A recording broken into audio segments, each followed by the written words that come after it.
వీక్షకులకు స్వాగతం, నమస్కారం. కలెక్టర్లు అంటే ఆ పేరు ఉచ్చరించడానికి కూడా సంతోషపడేవాళ్ళం. సూపరింటెండెంట్ ఆఫ్ పోలీస్ ఎస్పీ అంటే ఆ పేరు పలకడానికి కూడా భయపడేవారు ప్రజలు. అలాంటి వ్యవస్థల్ని, అలాంటి పోస్టుల్ని 2004 తర్వాత రాజశేఖర రెడ్డి ముఖ్యమంత్రి అయిన తర్వాత ఐఏఎస్లని ఎలా దిగజార్చాడో చూసాం. 2019 తర్వాత ఐఏఎస్లతో పాటు ఐపీఎస్లను కూడా జగన్మోహన్ రెడ్డి ఏ స్థాయికి దిగజార్చి ప్రజల్లో వాళ్ళని పలచన చేశాడో చూసాం. 2004 ముందు కలెక్టర్లు ఎస్పీల పరిస్థితి ఏంటి, 2004 తర్వాత వాళ్ళ పరిస్థితి ఏంటి, 2019 తర్వాత ఏ స్థాయికి వాళ్ళు దిగజార్చబడ్డారు అడిగి తెలుసుకునే ప్రయత్నం చేద్దాం. వివరించడానికి ప్రముఖ ఆర్థిక, రాజకీయ, సామాజిక విశ్లేషకులు అడుసుమిల్లి శ్రీనివాసరావు ఉన్నారు. వారిని అడిగి మరిన్ని విశేషాలు తెలుసుకుందాం. సార్ నమస్తే. 2004 ముందు తర్వాత ఐఏఎస్ ఐపీఎస్ల పరిస్థితి ఏంటి, ముఖ్యమంత్రుల వ్యవహారశైలి ఎలా ఉందంటారు? ఇప్పుడు ఐఏఎస్ ఐపీఎస్ అంటే బ్రిటిష్ ఇండియా నుంచి కూడా కలెక్టర్లకి ఒక రకమైన అధికారం ఉందండి. అంటే జ్యుడిషియల్ పవర్స్ కూడా ఉన్నాయి వాళ్ళకి. దాన్ని బ్రిటిష్ గవర్నమెంట్లో యథేచ్ఛగా వాడేవారు వాళ్ళు. వాళ్ళే గవర్నమెంట్, బ్రిటిష్ క్రౌన్కి ప్రతినిధులుగా ఇక్కడ ఉండేవారు కలెక్టర్లు. మన పోలీస్ చట్టం బ్రిటిష్ ఇండియా నాటి చట్టమే నడుస్తుంది. చిన్న చిన్న మార్పులు తప్ప అదే నడుస్తుంది. ఇప్పుడు దాన్ని ఒక సంస్కరణలు తీసుకొచ్చారు మెల్లమెల్లగా. అంటే ఫ్రెండ్లీ పోలీసింగ్ అని, తర్వాత బాగా చదువుకున్న వాళ్ళు కానిస్టేబుల్ స్థాయికి రావటం, ఇలాంటివన్నీ మార్పులు సమాజం మారినట్టే ఆ సిస్టమ్ కూడా మారుతూ వచ్చింది. అయినా సరే ఒక అండర్లైన్ ఒకటి ఉంటుంది అంతర్గతంగా. ఏంటంటే బాసిజం, డిసిప్లిన్ పేరుతోటి, క్రమశిక్షణ పేరుతోటి బాసిజాన్ని రుచి చూపిస్తూ ఉంటారు.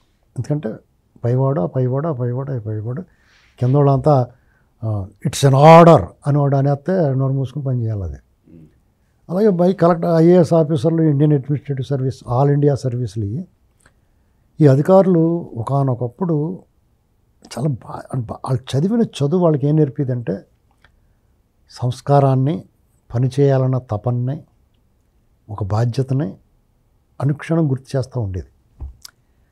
అలాంటి అంటే ఒక 40-50 ఏళ్ళ క్రితం చదువుకుని బయటకు వచ్చిన వాళ్ళు చూడండి మీరు. శంకరన్న గారు, పివిఆర్కే ప్రసాద్ గారు, టీడీటీ ఈవో చేశాడు ఆయన, కాకి మాధవరావు గారు, ఇలాంటి ఇంకా యుగంధర్ గారు, యుబి రాఘవేంద్రరావు గారు, ఇలాంటి వాళ్ళందరూ విజయవాడ యాక్సిడెంట్ అయ్యి చనిపోయి చూడండి ఒకసారి. తెలుగుదేశం పార్టీ వచ్చిన తర్వాత విజయవాడలో ఒక యాక్సిడెంట్ అయింది. వాకింగ్కి వెళ్తుంటే యాక్సిడెంట్ అయ్యి చనిపోయాడు ఒక ఆయన. ఇలాగా ఆ అధికారులందరూ కూడా, మన జయప్రకాష్ నారాయణ గారు కూడా జిల్లా కలెక్టర్గా ఉన్నప్పుడు, మా తూర్పుగోదావరి జిల్లా కలెక్టర్గా ఉన్నప్పుడు చాలా సమస్యలను పరిష్కరించాడు ఆయన. ప్రకాశం జిల్లా చేసినప్పుడు కూడా ప్రకాశం జిల్లా చేసాడు. ఇది వాళ్ళు సిన్సియర్గా ఏమనుకున్నారంటే ఒక బాధ్యతగా తీసుకున్నారు. దాని అధికారం, హోదా, అతిశయాన్ని, ఆడంబరాన్ని ప్రదర్శించలేదు, అభిజాత్యాన్ని ప్రదర్శించలేదు. దాని అప్పుడు దివిసీమ ఉప్పెన వచ్చినప్పుడు కలెక్టర్గా పనిచేసిన వాళ్ళు వీళ్ళందరూ కూడా, ఏవిఎస్ రెడ్డి గారిని ఒక ఆయన ఉండేవాడు, ఆయన కూడా చాలా బాగా పనిచేసేవాడు. ఇప్పుడు చాలామంది, రమణాచారి గారు, ఇలాంటి వాళ్ళంతా. ఇక్కడ ఏమైందంటే 2004 అనేటువంటిది ఒక కటింగ్ పాయింట్ అండి. రాజశేఖర రెడ్డి గారు ముఖ్యమంత్రి అయ్యే వరకు మనం ఎలా చూడాలంటే దీన్ని, రాజశేఖర రెడ్డి గారు ఆయన ఆయాం కన్నా ముందు తర్వాత కింద చూడాలి.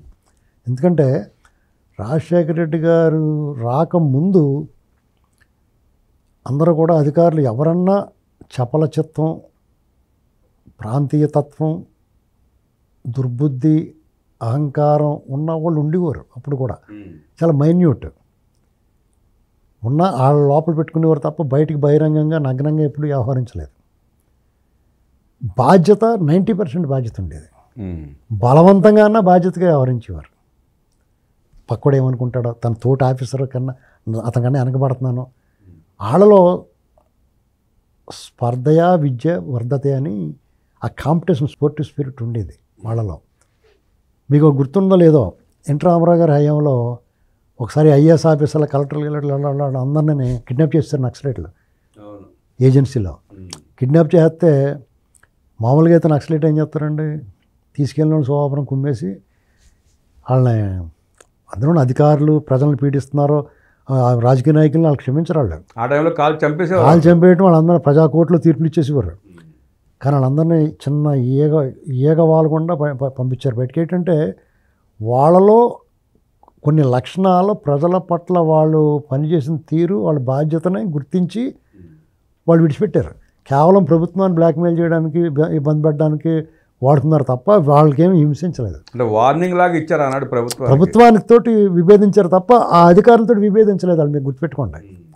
అంటే వాళ్ళ పనితీరు వాళ్ళకి నచ్చింది. అంటే ఇప్పుడు నిరంతరం మనం వాళ్ళ సమాజం వాళ్ళ నుంచి దూరంగా ఉండి అడవిల బాటను బట్టి పోరాడే వాళ్ళు యాల్టోళ్ళ గురించి నేను మాట్లాడను. ఒకనొకప్పుడు 30-40 ఏళ్ళ క్రితం ఆ ఉద్యమం, దాని గురించి ఆ నిజాయితీ ఇవన్నీ ఎలాగుండే మనం ఆలోచించాలి. వాళ్ళ అన్ని కలుషితమైనట్టే తినే ఆహారంతో సహా నీరు గాలి కూడా కలుషితం అయిపోయినాయి. అలాగే ఆ ఉద్యమాలు కూడా కలుషితం అయిపోయినాయి. ఎలాంటి భావజాలం ఉన్న వాళ్ళు కూడా స్మెల్ వచ్చేస్తున్నారు ఇప్పుడు. ఏంటండి వాళ్ళకన్నా ఇప్పుడు మామూలు ప్రధాన రాజకీయ పార్టీలు చాలా బెటర్ అనిపిస్తుంది. కాబట్టి వాళ్ళు అలా వదిలేశారంటే వాళ్ళు నిజంగా ఆ అధికారులు చాలా గొప్పవాళ్ళని నా ఉద్దేశం. మీరు విభేదిస్తే విభేదించవచ్చు, కానీ 2004 తర్వాత అప్పటి వరకు చాలా నిజాయితీగా పనిచేసిన వాళ్ళు, ఇప్పుడు తూర్పుగోదావరి కలెక్టర్గా పనిచేయడు జవహర్ రెడ్డి గారు, చాలా మంచి పేరు తెచ్చుకుని పుష్పాలు బ్రహ్మాండంగా నిర్వహించాడు అని పేరు తెచ్చుకున్నాడు ఆయన. అలాగే చాలామంది ఇప్పుడు ధనంజయ రెడ్డి అని, లేకపోతే అజయ్ కల్లం రెడ్డి. అజయ్ కల్లం రెడ్డి అంటే అజయ్ కల్లం అని ఉండేది పేరు, తెలుసా మీకు? అవును, అజయ్ కల్లం అని ఉండేది. అజయ్ కల్లం అంటే ఎక్కడి నుంచి వచ్చాడు రేతను అన్నట్టు అనుకునేవాడు. నేను ఎక్కడి నుంచి దిగేయడమో పైనుంచి అనుకునేవాడిని. తర్వాత జగన్ వచ్చిన తర్వాత తెలదు అజయ్ కల్లం అజయ్ రెడ్డి అని, కల్లం అజయ్ రెడ్డి అని. అంటే వాళ్ళు ముసుగులు టపాల మంది ఇస్తారు. రాజశేఖర రెడ్డి రాగానే కొంతమంది సగం ఇలా తీసి చూసుకుని మళ్ళీ పెట్టేసుకున్నారు. కొంతమంది జగన్ వచ్చిందని మొత్తం తీస్తారు. అది ఎంత స్వార్థపరులు అధికారులు ఎలా తయారయ్యారా, ఎంత దారుణమా, ఎంత దోపిడీయా. ఇలాంటి దొంగతనాలకి, అడ్డగోలు దోపిడీకి సహకరించి ఆశ్చర్యం అన్నమాట. చాలా మేమందరం బిత్తరపోయారు అంతా. జగన్మోహన్ రెడ్డి కేసులో జైలుకి వెళ్ళిపోయిన వాళ్ళని చూస్తుంటే అలాంటి వాళ్ళు అండి వాళ్ళందరూ ఉన్నాయి. శ్రీలక్ష్మి గారు కానీ ఎంత పేరు తెచ్చుకుంది ఆవిడ. వచ్చిన కొత్తలో చాలా నిజాయితీ పరులారు, చిన్న వయసులో పెద్ద బాధ్యతలు వచ్చినాయి. చంద్రబాబు నాయుడు గారు ముఖ్యమంత్రి ఉన్నప్పుడు నెల్లూరు జిల్లా కలెక్టర్గా చేసినట్టుందండి ఆవిడ. చాలా మంచి పేరు తెచ్చుకున్నారు. బాబు గారు కూడా ఏం చేసేవాడంటే వాళ్ళకి పూర్తి స్థాయిలో స్వేచ్ఛ అధికారాన్ని ఇచ్చాడు. ఎక్కడా కూడా నో కాంప్రమైజ్ పాలసీ. రేఖారాణి అని ఒక ఆవిడ ఉండేది, ఆర్డీఓగా చేసింది ఆవిడ. కాకినాడలో, గుంటూరులో ఎక్కడైనా సరే ఏదైనా ఆక్రమణలు ఉంటే ఆడ అంతరుడు అయినా సరే లెక్క చేసేది కాదు. బాబు గారు చెప్తే కూడా ప్రొసీడ్ అనమాట, అది రూల్ ప్రకారం పండనివాడు. ఎవరి మాట వినేవారు కాదు వాళ్ళు. ప్రవీణ్ ప్రకాష్ లేకపోతే సీతారామాంజన్ లాంటి వాళ్ళు. అక్కడ జోలకంట దుర్గమ్మ గారు అబ్బాయి ఇప్పుడు మన ఎమ్మెల్యే బ్రహ్మారెడ్డి గారిని పట్టుకెళ్ళి కొట్టేశాడు దారుణంగానే. ఆ ఎమ్మెల్యేగా ఉండగా ఇప్పుడు టచ్ చేయమని చూద్దాం ఎవరన్నా ఎమ్మెల్యేని, ఎవరినన్నా. ఇది అధికారంలో ఉన్న ఎమ్మెల్యేని టచ్ చేసి దొమ్మ ఎవరికన్నా ఉంది ఇప్పుడు? ఒకవేళ అలా నిజాయితీగా పనిచేసి కూడా ఎవరన్నా ఉన్నారా? ఎవరు లేరు. అయితే రాను చదవేస్తే ఉన్న మతిపోయిందని వాళ్ళకి శాస్త్ర సాంకేతిక విజ్ఞానం అభివృద్ధి చెంది కొలిది వాళ్ళలో కూడా వెరితెల్లేసినాయి. అప్పట్లో ఒక అంటే ఒక 10 ఏళ్ల పాటు జరిగిన అవినీతి, దుర్మార్గం, అరాచకం, రాజకీయ వ్యభిచారం చూసిన తర్వాత వాళ్ళకి మనం ఎందుకు సంపాదించుకోకూడదన్న ఆలోచన వచ్చి ఉంటుంది అనుకున్నాను నేను. వాళ్ళు పాడైపోవడానికి కూడా కారణం ఏంటంటే అప్పటి రాజశేఖర రెడ్డి గారి వల్ల రాజకీయంగా కొత్త మొఖాలు వచ్చినాయి పైకి. వాళ్ళ అరాచకం, అవినీతి చూసిన తర్వాత, వాళ్ళ దోపిడీ చూసిన తర్వాత మనం ఎందుకు మడిగట్టి కూర్చోవాలన్న ఆలోచన కూడా వస్తుంది వాళ్ళకి. అంటే పక్కన చూసి పాడైపోతారు కదా. 6 నెలల సావాసం చేస్తే వారు వీరవుతారంటారు. అలా కొన్ని అవలక్షణాలు అలవాటు. అసలే మనసులో కొంచెం దొబ్బిదామన్న ఆలోచన ఉంటుంది ఏదో మూల. వీళ్ళని చూసిన తర్వాత ఇంకా దొరదొచ్చేద్ది. వాళ్ళు కూడా 2 చేతుల సంపాదించడం. మీకు చాలామందికి రాజపుష్పాలు, పెద్ద 25 కోట్లు 30 కోట్లు విల్లాలు మీరు బాగా స్కానింగ్ చేస్తే అవి ఎవరి పేరున ఉన్నాయి, ఎవరెవరు కొనుక్కున్నారో తెలుస్తుంది. మ్యాక్సిమం ఈ 2 రాష్ట్రాల ఐఏఎస్లు, ఐపీఎస్లు, బ్యూరోక్రాట్స్ ఉంటాయి ఎక్కువ. వాళ్ళే దాని కస్టమర్లు. ఫామ్ హౌస్లు, హైదరాబాద్ చుట్టుపక్కల ఎకరాలు ఇవన్నీ ఎవరికి ఉన్నాయంటే మీరు ఆశ్చర్యపోయి, అంటే నెలకు 1,50,000 2 లక్షల జీతం వచ్చి వాళ్ళు ఆ పని ఎక్కడి నుంచి వస్తాయండి డబ్బులు వాళ్ళకి. వాళ్ళు ఏం చెప్తారు, రాజకీయ నాయకులు తినొచ్చా అంటే రాజకీయ నాయకులు మళ్ళీ జనాలకి ఎంతో కొంత పెడుతున్నారు. ఎలక్షన్లో ఓటేంటారో బాబుని మీరేం పెడుతున్నారు, 2 చేతులు పిసికేసుకుంటున్నాయి కానీ అవునా కదా. మీరు రాజకీయ నాయకుడు అండి, మీరు ఒక 50 కోట్లు సంపాదించుకున్నారు. ఇప్పుడు రేపు ఎలక్షన్కి 30 కోట్లు ఖర్చు పెడతారు. అందులో కొంత దుర్మార్గమే కదా, న్యాయం ఉంది. వీళ్ళ దగ్గర ఏముంది, వచ్చు ఎప్పుడు దొబ్బేయటమే కదా. దానివల్ల ఏంటంటే నిజాయితీకి పనిచేసి వాళ్ళు కూడా మరి చెడ్డ పేరు వస్తుంది. కొంతమంది నిజంగా జీతం రాళ్ళు తప్ప, వాళ్ళు జీతబత్యాలు ఏవో ఉంటాయి అవి తప్ప రెండోది ఆలోచనే పెట్టుకోరు. ఎవడన్నా గజగజ వణికేస్తారు కలెక్టర్ గారి దగ్గరికి వెళ్ళి ఇలాంటి మాట్లాడాలంటే. మరి ఇవాళ అలా కాదు కదా, వాళ్ళందరూ మీటింగ్లు పెట్టుకుని ప్రభుత్వం మీద వ్యతిరేక అంటే ఒక దొంగోడి సహకారం చేసే పరిస్థితిలో ఉన్నారు ఇవాళ. జగన్మోహన్ రెడ్డి అధికారంలో రాకముందు కూడా చంద్రబాబు నాయుడు గారికి వ్యతిరేకంగా వీళ్ళందరూ 25-30 మంది మీటింగ్లో పెట్టుకుని జగన్మోహన్ రెడ్డి సపోర్ట్ చేశారు. ఇవాళకే కూడా అంతర్గతంగా లోపల యంత్రాంగంలో దూరేసి కొన్ని రహస్యాలు చెప్తా ఉన్నారు వాళ్ళకి. అలాంటి పనులు మరి ఎందుకు వాళ్ళకే రాజకీయ అభిలాష ఎందుకంటే వాళ్ళకి ఇప్పుడు వాళ్ళకేం తక్కువ. పివిఆర్కే ప్రసాద్ గారు, ఎస్వి ప్రసాద్ గారు ఒక ఆయన ఉండేవాడు, చీఫ్ సెక్రటరీ చేశాడు ఆయన. మా ఊరు పక్క ఊరు వాళ్ళది. మా ఊళ్ళో వాళ్ళ నాన్నగారు బిఎల్డబ్ల్యూ చేశారు మా చిన్నప్పుడు. ఇతను కూడా ఇంచుమించు మా ఏజే, నా మీద 2-3 ఏళ్ళు పెద్ద ఉంటారు. వాళ్ళ సిస్టర్స్ ఇంత ఉండేవారు. మా ఊళ్ళో కొన్నాళ్ళు కాపురం ఉన్నారు వాళ్ళు నందరాళ్ళలో. విఎల్డబ్ల్యూ ఉండేవారు, విలేజ్ అసిస్టెంట్ ఏదో ఇప్పుడు విలేజ్ అసిస్టెంట్ ఉన్నాడు. అలాంటిది విఎల్డబ్ల్యూ అని వాళ్ళకి గ్రామాలకు సంబంధించి అన్నీ చేస్తూ ఉండేవారు. విఎల్డబ్ల్యూ అని ఉండేవాడు ఒక ఆయన. విలేజ్ వర్కర్ ఎలాంటి ఏముండవు నాకు నిజంగా నాకు గుర్తు రావట్లేదు సరిగ్గానే. విఎల్డబ్ల్యూ అనేవాడు. వాళ్ళ అబ్బాయి అనమాట ఆయన. చిన్న స్థాయి నుంచి చదువుకుని జాగ్రత్తగా కలెక్టర్ ఐఏఎస్ చదివి ఆయన మేము అనుకునేవాళ్ళం, మా ఎంత గర్వంగా చెప్పుకునేవాళ్ళం మా ఊరు అతను. ఆయన కూడా మా ఊరోళ్ళు అంటే అంత ప్రేమగా ఉండేవాడు.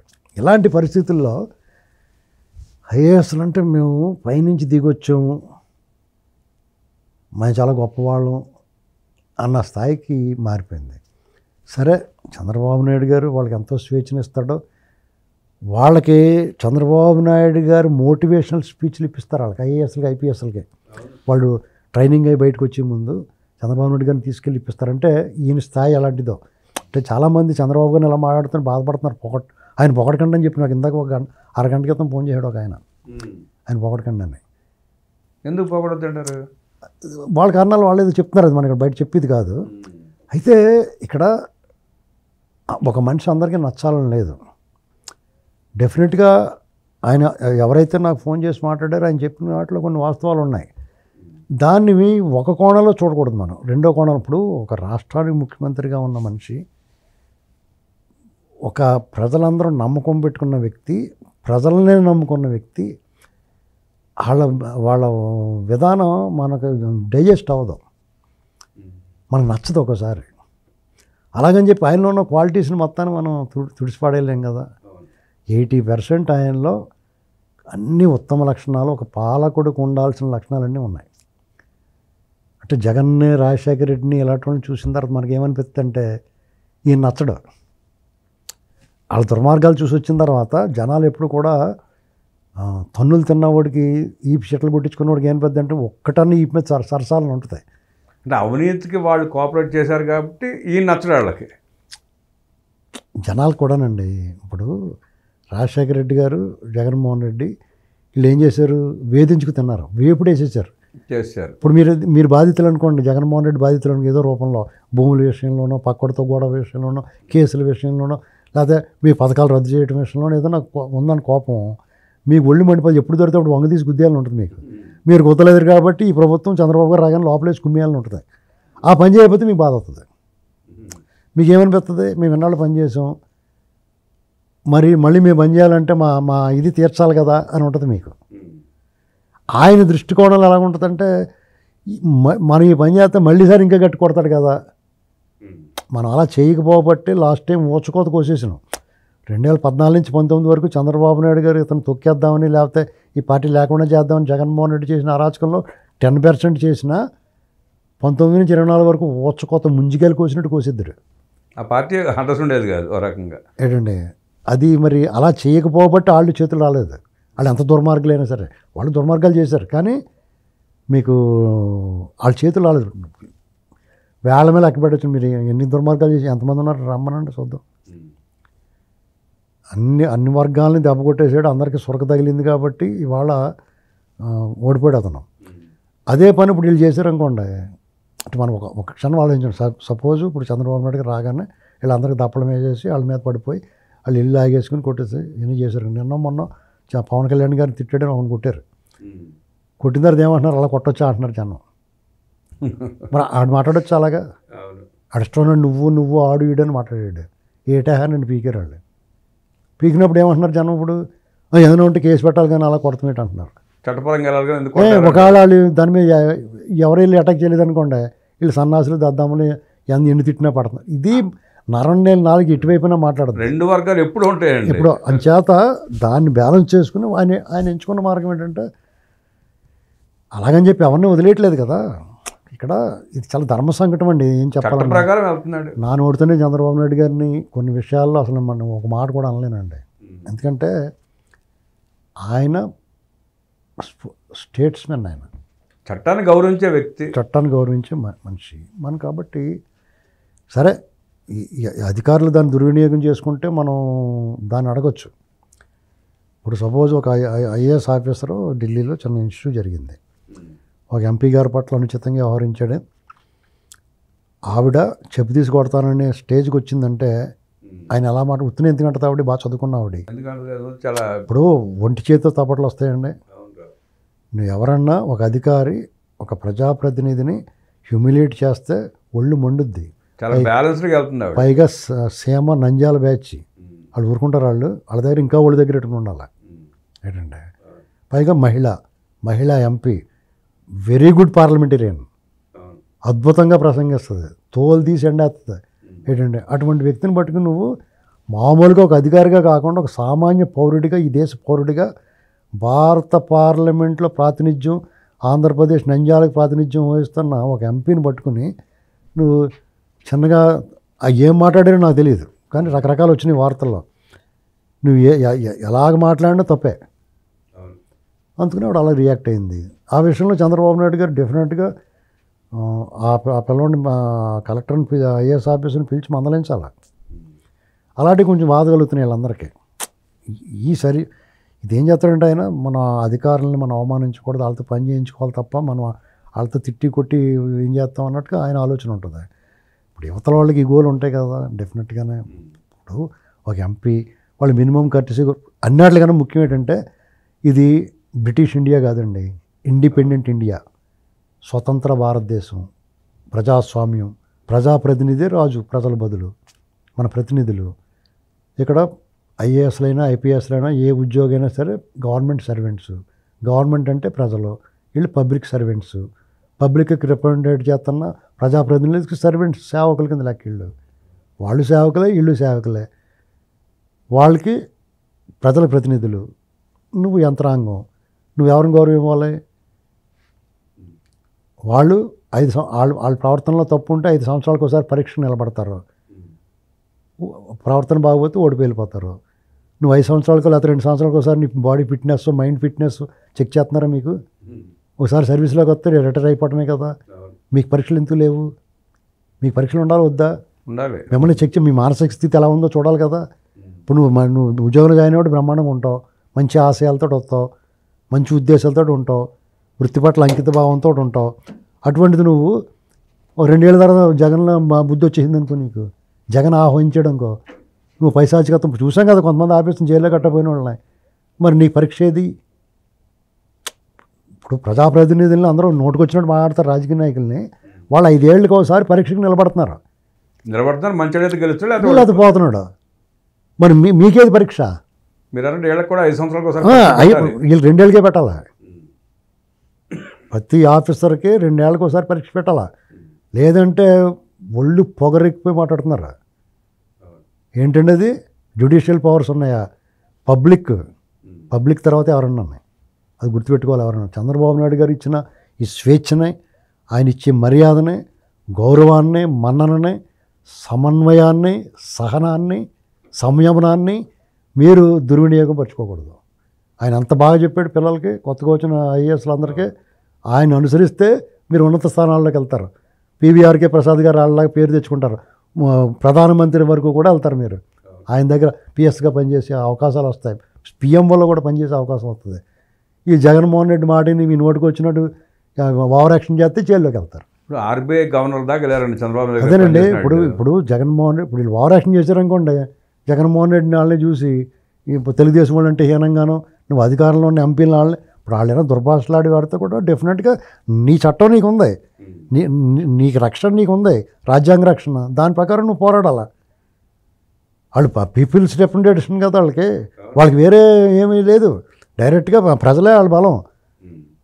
నీకు చట్ట రాజ్యాంగ రక్షణ ఉంది కదా, దాని ప్రకారం నువ్వు ప్రొసీడ్ అవ్వచ్చు. నేనైనా హ్యూమిలేట్ చేసినా, నిన్ను అవమానించిన, అంతేగాని నువ్వు డెఫినెట్గా మీరు ఆ స్థానంలో ఒక ముఖ్యమంత్రి గారికి పర్సనల్గా నిలబడ అక్కడ ఢిల్లీలో ప్రతినిధిగా ఉండగలిగారంటే చంద్రబాబు గారు ముఖ్యమంత్రి అయ్యాడు కాబట్టి. చంద్రబాబు గారు ముఖ్యమంత్రి అవ్వాలంటే ఈ నాయకులు, పార్టీ కార్యకర్తలు, మాలాటోళ్ళు కూడా మాట్లాడబట్టే ఇవాళ ప్రజల్లో చైతన్యం వచ్చింది. జగన్మోహన్ రెడ్డి తరిమి కొట్టారు, ఆయనకు అధికారం వచ్చింది, మీకు ఆయనతో పాటు అధికారం వచ్చింది. కోట్ల మంది కష్టపడబట్టి నువ్వు అది మర్చిపోయి నువ్వేదో పెద్ద తోపు తురుముగానంటే నీలాగా చదివి మేధావులు లక్షలాది మంది ఉన్నారు, అందులోంచి నువ్వు సెలెక్ట్ అయ్యావు. వీళ్ళు అలా కాదు కదా, ప్రతి 5 సంవత్సరాలు ప్రజల్లో వాళ్ళ ప్రాతిపత్యాన్ని నిరూపించుకోవాలి. ప్రజాప్రతినిధులు అందరూ కూడా వాళ్ళ గొప్పతనాన్ని నిరూపించుకోవాలి. మీకంటే వాళ్ళే గొప్పవాళ్ళు. సుమారు 20 లక్షల మంది ఓట్లేస్తే గెలిచినాడు వాళ్ళు. అంచేత ఎప్పుడూ కూడా ప్రజాప్రతినిధుల పట్ల బొళ్ళు దగ్గర పెట్టి వ్యవహరించాలి. జగన్మోహన్ రెడ్డి సీఎంగా ఉన్నప్పుడు మోకాళ్ళ మీద కూర్చుని దండం పెడుతూ కాళ్ళు వాళ్ళు అవమానం, వాళ్ళు పరువు తీసేసుకున్నారు కదా. అవన్నీ చూసిన తర్వాత కూడా మీరు భావరక్షణ ఎలా చేస్తారు? ఇప్పుడు ఎవరన్నా, ఇప్పుడు మీకు ఎవరన్నా మర్యాద ఇవ్వాలంటే ఎందుకు ఇస్తారండి? అలాంటి సీన్లు చూసిన తర్వాత అప్పుడు మరి అవన్నీ చూసినారు, మర్యాద ఎవరు? ఇప్పుడు ఎంపీ గారి పట్ల వ్యవహరించింది తీర్చి వస్తే గౌరవం ఎవరు, తిరిగి కోపం కూడా పెంచుకుంటారు. ఏంటండి ఇప్పుడు మనలో మన మాట వాళ్ళని ఆవిడ నిజంగా కనుక చాలా సీరియస్గా తీసుకుంటే అంత ప్రమాదం అండి. మర్యాద బోధవుతుంది, తద్వారా చెడ్డ పేరు చంద్రబాబు నాయుడు గారికి ధర్మ సంకటం. అటు పక్కేమో ప్రజాప్రతినిధి, తన టీంలో పనిచేసే ఐఏఎస్ ఆఫీసరు, ఓ పక్కనేమో చాలా వెరీ ఎఫిషియెంట్ ఎంపీ. ఈ సంకటాన్ని ఎవరు తీసుకొచ్చారు? ఎంకిపల్లి సుబ్బుజావుకు వచ్చినాడు, ఆయనకి సమస్య తీసుకొస్తారా? ఒళ్ళు దగ్గర పెట్టి వ్యవహరించాలి ఎవరన్నా. ఐఏఎస్లు ఐపీఎస్లు ఇచ్చిన గౌరవాన్ని కాపాడుకుంటూ ప్రజలకు సేవ చేసుకుంటూ ప్రభుత్వానికి, చంద్రబాబు నాయుడు గారికి మంచి పేరు తీసుకురావాలని, అలాగే జగన్మోహన్ రెడ్డి, వైఎస్ రాజశేఖర రెడ్డి పాలనలో పనిచేసిన ఐఏఎస్లు ఐపీఎస్లు ఇవాళ ఏ స్థాయిలో ఉన్నారో, ఏ జైల్లో ఉన్నారో కూడా తెలియని పరిస్థితిలో ఉన్నారని, బాబు గారి దగ్గర పనిచేసిన వాళ్ళు సెంట్రల్ లెవెల్లో ఆర్బీఐ గవర్నర్లుగా, క్యాబినెట్ సెక్రటరీలుగా పనిచేస్తున్నారంటూ వివరించిన అడ్స్మిల్ గారికి ధన్యవాదాలు తెలియజేస్తూ నమస్కారం.